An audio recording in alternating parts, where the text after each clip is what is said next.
T-E-E-N-T-I-T-A-N-S.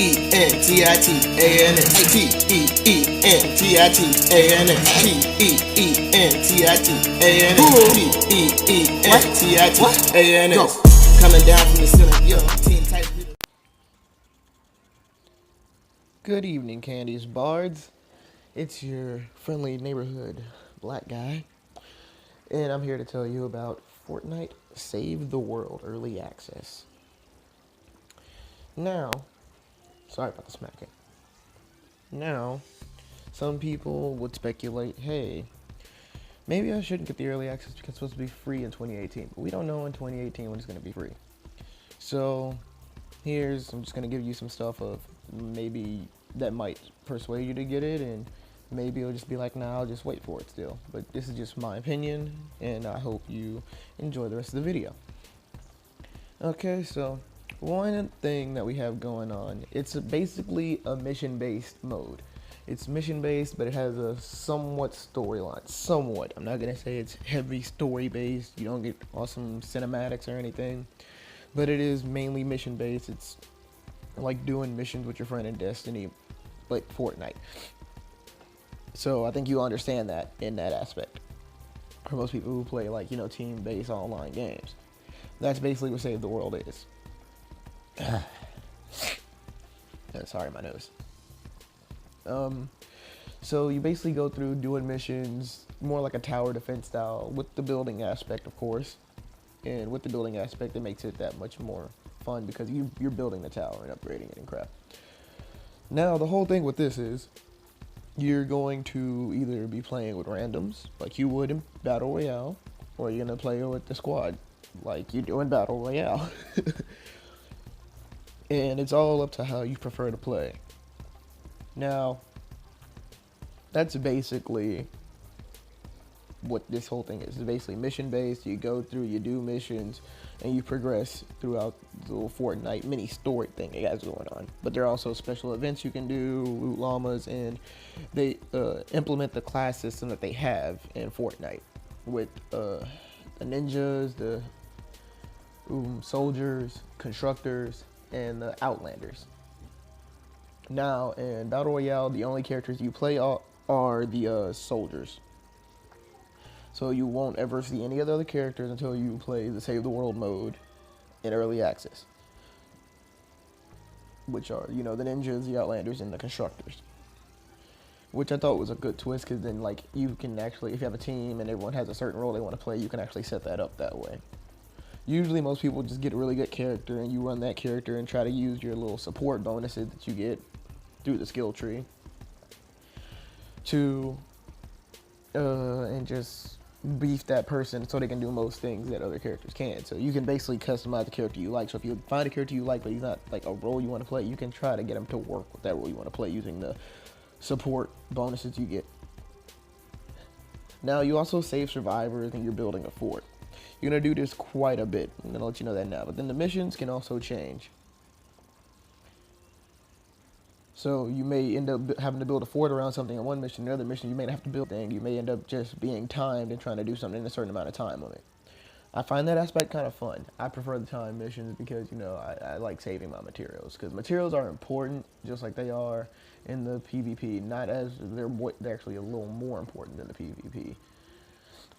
Yeah, not because it's a tower defense, but you could say it's because it's a tower defense, of course it's going to be more important, but it's because you can upgrade stuff you do, and it costs more material, so you want to kind of stack that up.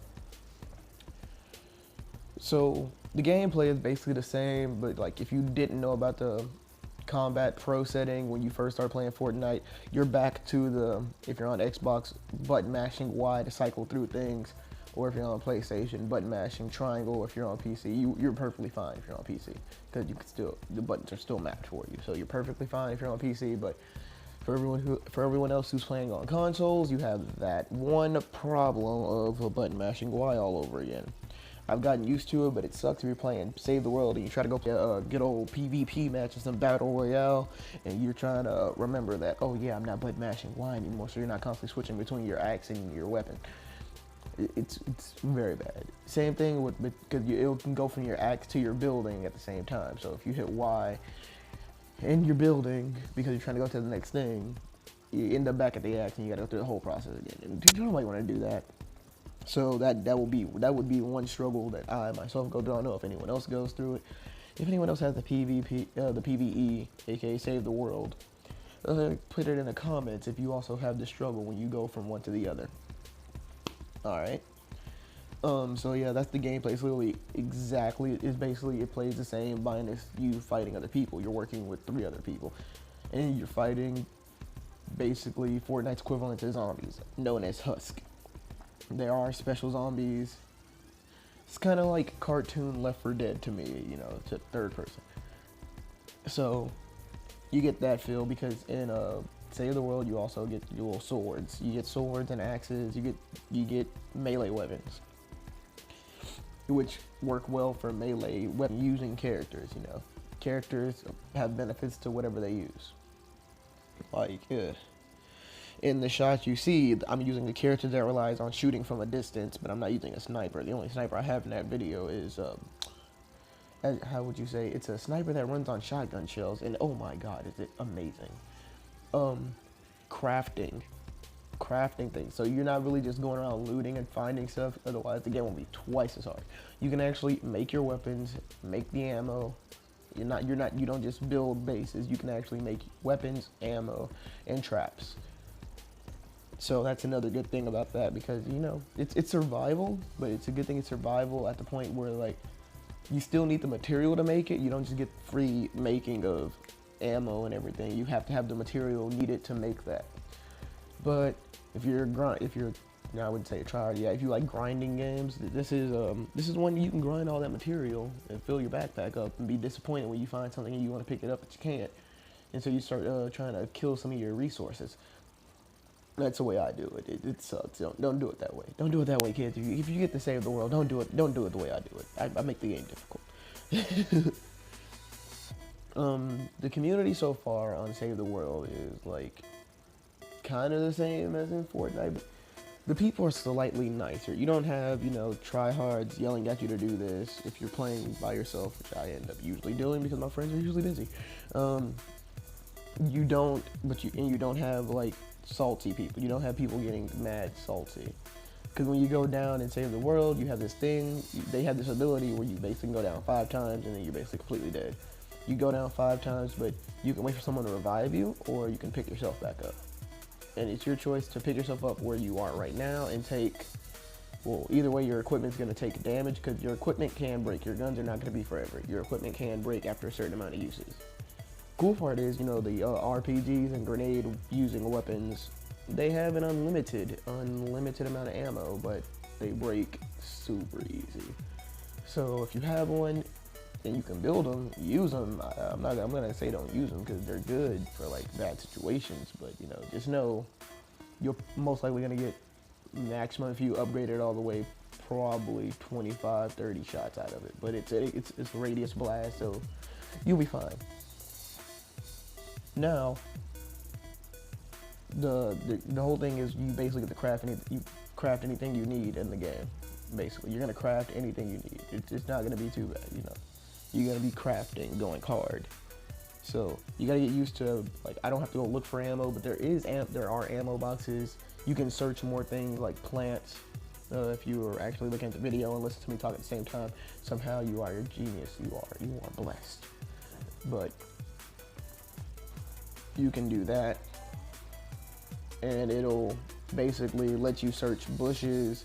If they're small, certain plants you can search, and they'll basically vanish after you search them, but it'll either have ammo or material or random things. When you break certain objects, it gives you extra material from that object that you can use for crafting and building, and that's also a cool concept they have. So the tower defense mode has more than just, oh look, it's tower defense. It's also survival. It's like a perfect marriage between them. Now, the benefits, I would say, the benefits are basically free V-Bucks. Well, you wouldn't be free because you paid for the Save the World, but you can earn V-Bucks. You run out of V-Bucks on your Battle Royale, you want to buy that costume, complete some challenges, get that like 5 million V-Bucks, go about your life, put them in the Battle Royale and never use them in PvE. So instead of having to put your $24 in the game every time you want a new costume, just play some Save the World, do some missions, and get your V-Bucks. I think that's a pretty good upside to it. That's pretty nice. If you hear any background noise, it's just my sister on the phone. She loves me. She loves me, honestly. Now let's get to the good things about Save the World. Less toxicity, no one dancing on your grave, and if you like Call of Duty Zombies, then that mode's made for you. That mode is legitimately made for you. Kill a bunch of random shit, and it's easy to take out your frustrations and save the world versus PvP.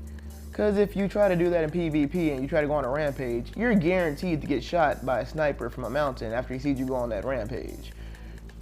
Yeah, let's not. So, be that guy that's like, hey, let me kill these AIs. But, now we're getting to the bad things. The bad things are bad. When I say they're bad, it's because it's early access. The problem with early access means there are going to be bugs, which means you may get stuck in a wall. This means an enemy you need to kill may be stuck in a wall and you cannot hit them because the game's mechanics don't let you hit through walls.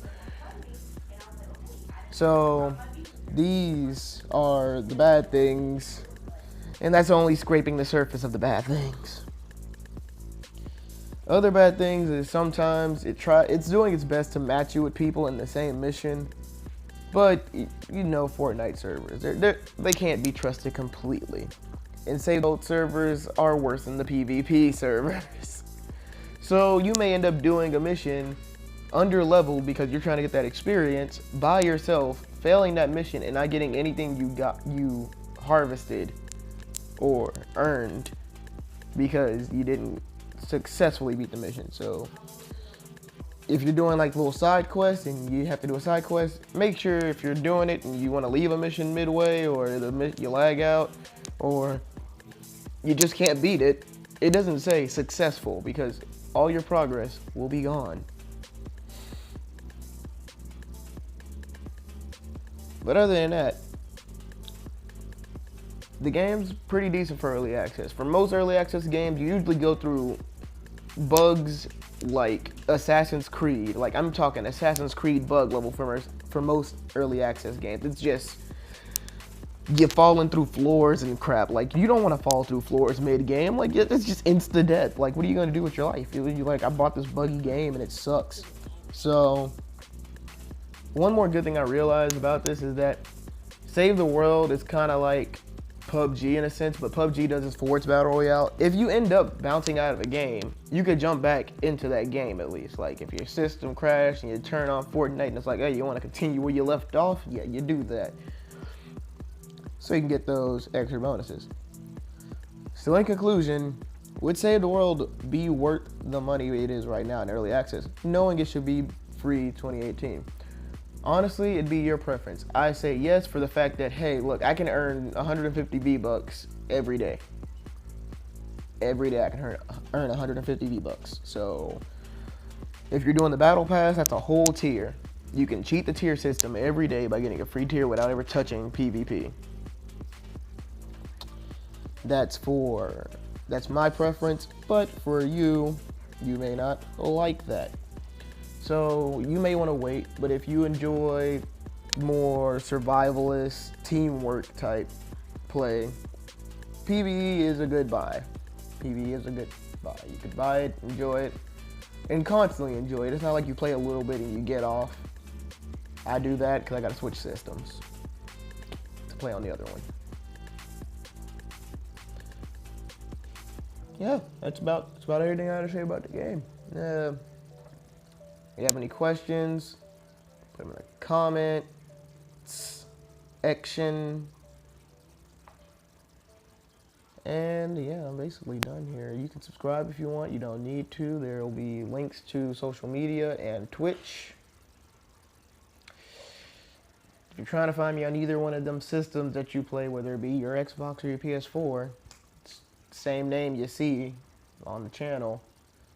It's just on the PS4 there's an underscore between them, and on the Xbox it's one word. So good luck trying to find me, because apparently there's like 5 million people with the same gamer tag as mine or PSN account name.